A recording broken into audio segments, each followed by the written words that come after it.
Good afternoon, Secretary of Defense of the United States, representatives of the media, ladies and gentlemen. It is indeed a privilege to receive Secretary Mattis in Delhi. I extend a warm welcome to him on his first visit to India, Secretary of Defense. He is a special visitor for me, as he is the first ministerial counterpart I have met since taking over my responsibility as Defense Minister of India. We have just concluded a very substantive, constructive, forward-looking talks. I thank Secretary Mattis for generously sharing his deep knowledge and wisdom of defense matters. I am confident that his knowledge and experience will contribute to further deepening defense and security cooperation between India and the United States. Ladies and gentlemen, India and the United States share a strong and vibrant strategic partnership. As the world's largest democracies, we also share fundamental values and interests. Defense cooperation between India and the United States has grown significantly in recent years and emerged as a key pillar of our strategic partnership. Our military-to-military engagements continue to grow. We recently concluded the trilateral Malabar naval exercise in the Bay of Bengal along with Japan. This edition of Malabar demonstrated the progress made in operational synergies between our navies. As we speak, our armies are conducting their exercise Yudh Abhyas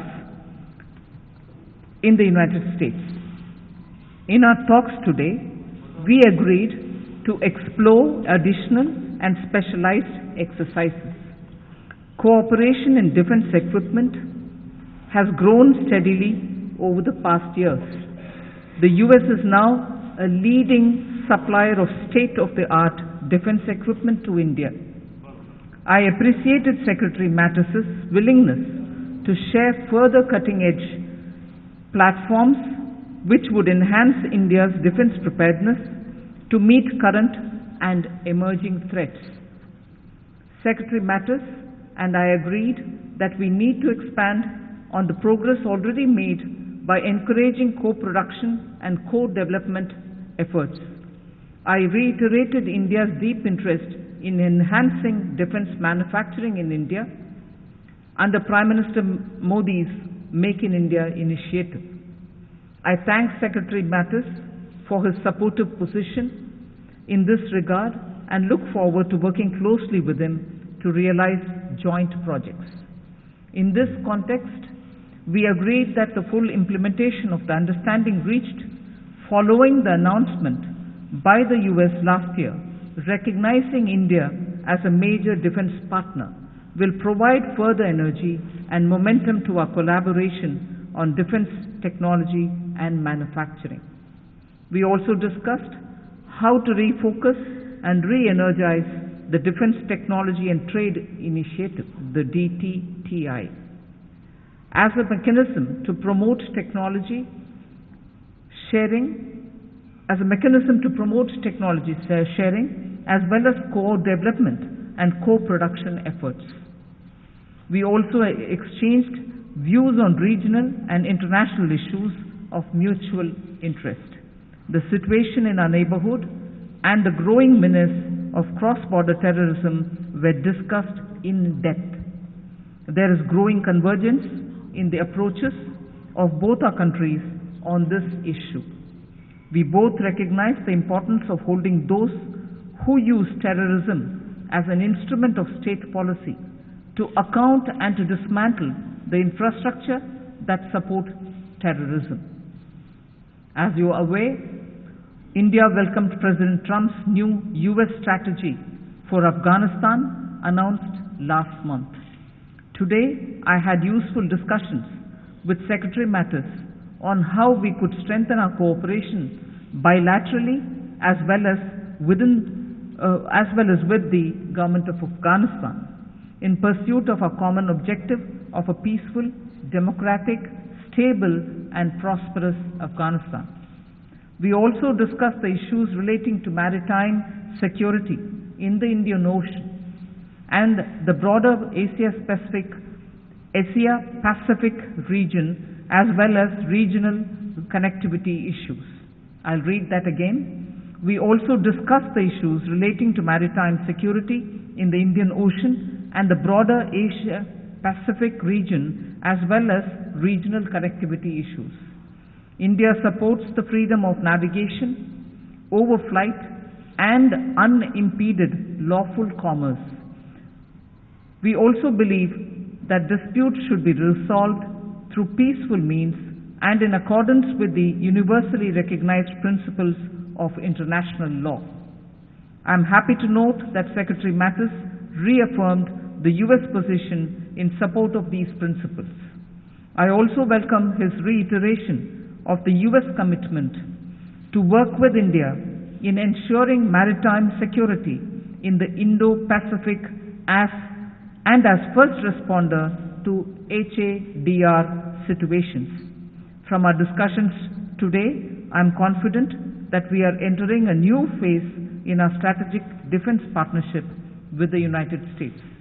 I once again thank Secretary Mattis for visiting India. I also thank him for inviting me to visit the United States to carry forward our discussions. I now invite Secretary Mattis to deliver his remarks. Thank you. Well, thank you for hosting me during my first trip to India as the Secretary of Defense, and please accept my congratulations on your recent appointment as India's Minister of Defense. I believe that India is very well served with such a dynamic, dedicated, and experienced public servant. This year marks the 70th anniversary of modern India's independence, and the United States is proud to salute the world's largest democracy.